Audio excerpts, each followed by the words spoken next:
What if I told you that the very act of checking in on your team is the primary reason they are moving so slowly? Think about the last time you sent a quick update request at 10 a.m. You tell yourself it's harmless, just a 3-second message, but for your team member, that vibration on their phone is an invisible text. It's a context switch that yanks them out of their deep work and forces them to justify their existence. What if that interruption is the exact reason the creative breakthrough they were on the verge of didn't happen at 11 a.m.? In traditional leadership, we are taught that attention is a gift. We are conditioned to believe that being present, hands-on, and involved are the hallmarks of a supportive, high-performing boss. We call it staying close to the work. But today, I want to challenge that entire paradigm. I want to talk about the observer's tax. I want to explore why, in the world of quantum physics and high-stakes human leadership, your gaze might be the very thing freezing your team's genius in its track. We often think our observation is neutral, but science tells us it is actually an intervention. Are you leading through observation or are you leading through interference? Is your presence a catalyst or is it a cage? Stay with me until the end of this episode so we can break this wall together and allow you to allow your team to do what they already know they have to do. Welcome to the H2H experiment.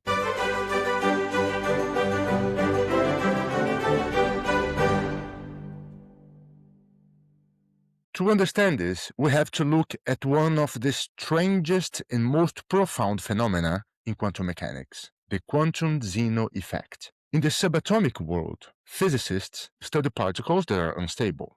An atom in an excited state will eventually decay. It will change, transition, or evolve into a new state. It's a natural, inevitable process.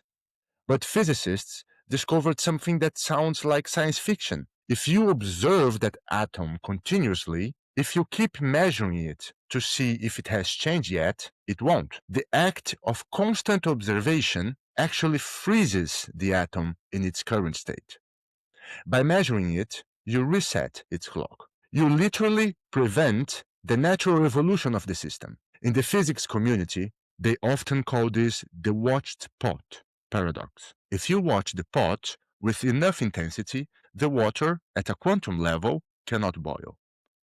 Now, let's bring this out of the lab and into your office, into your Zoom calls, your Teams calls, your Slack channels, your Teams messages. When you delegate a high-stakes project to a talented team member, that project begins in a state of superposition. It is a cloud of infinite possibilities, creative pivots, and potential breakthroughs. It is fluid. It flows.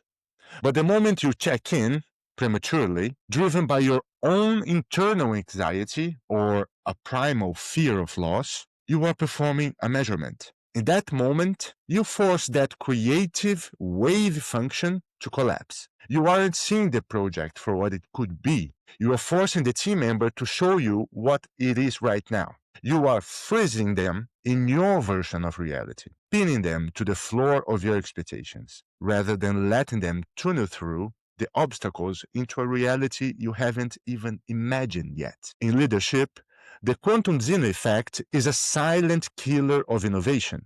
Continuous measurement prevents transition. If you're measuring the how every hour, the wow never has the space to arrive.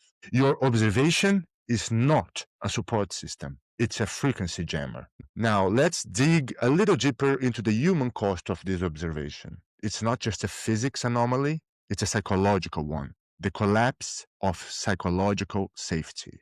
When you constantly perform a measurement on your team members' progress, you are implicitly communicating one thing. I trust the process, but I do not trust you. This act of continuous observation doesn't just freeze the project. It collapses the psychological safety necessary for true innovation. Psychological safety is the belief that one will not be punished or humiliated for speaking up with ideas, questions, concerns, or mistakes. But the observer's tax turns every creative experiment into a high-stakes performance review. If your team member knows they will be measured tomorrow, they stop taking risks today. They don't pursue the radical, messy idea that has a 90% chance of failure, but a 10% chance of a revolution.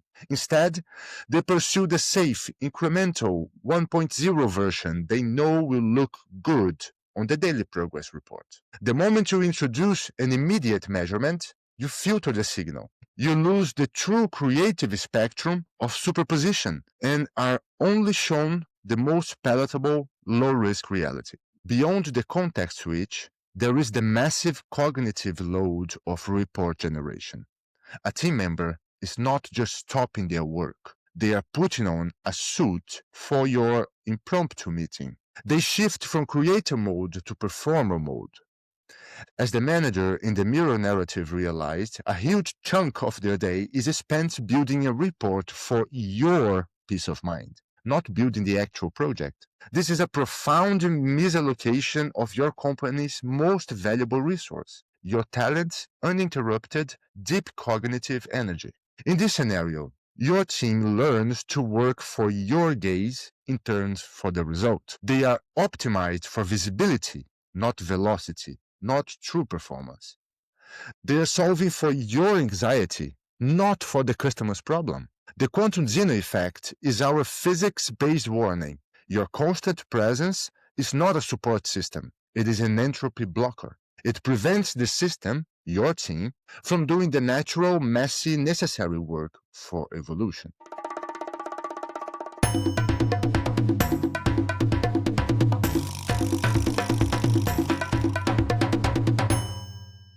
All right, now I want to be a bit vulnerable with you, okay? Because I've paid the observer's tax more times than I care to admit. I remember a time in my own journey where the stakes felt impossibly high. We were working on something big that represented the future of our company. I had my whole team involved in it, people I theoretically trusted. But internally, I was terrified. Very often, I'd send a just checking in message and I'd ask to see a quick draft or a work in progress. I told myself I was being a servant leader. I told myself I was clearing roadblocks. I was there for the team. But I was not clearing roadblocks. I was the roadblock itself. One Friday, this team member sat me down and told me. She didn't look angry. She looked exhausted. She said, I spent 4 hours of my day preparing to show you what I have done, which means I only have 4 hours left to actually do the work today. I'm not building a project anymore. I'm building a report for your peace of mind. I have to tell you, that hit me like a physical blow to the gut. My observation was not a gift. My presence was not a gift. It was an expensive tax on her cognitive load. My need for certainty was stealing her creativity. I was so afraid of the project decaying or failing that I was preventing it from ever growing into something better than my original idea.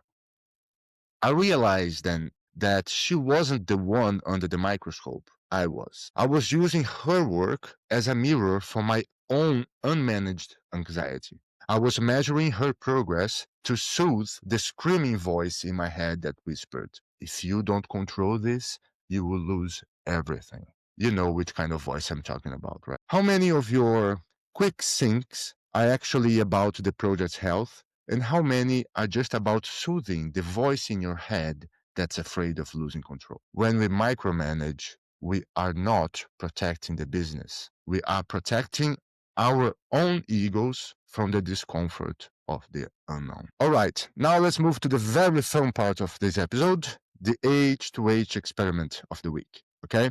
This one is called the quantum pause. This week, we are going to stop paying the tax. We are going to run an experiment in radical non-interference. We call it the quantum pause, okay? This is not just about letting go. This is about the strategic removal of the observer effect to see what your team is truly capable of when the measurement stops. Okay, so this is what we're going to do. Identify one unstable atom. Pick one project, one task, one person you have been watching too closely lately. You know who it is. Immediately someone came to your mind. It's the person whose notifications you check first. It's the person that is working on the project you keep just peeking, just taking a look, just checking in. And then here comes the hard part. You have to communicate the shift. Tell that person that I have realized my frequent check-ins might be taxing your focus. I trust you completely with this. I am going to step out of the observation loop for the next 72 hours. No quick updates, no status checks. I want you to have the total space to innovate. I won't check in until Friday at 4 p.m., for example. And then comes the internal work.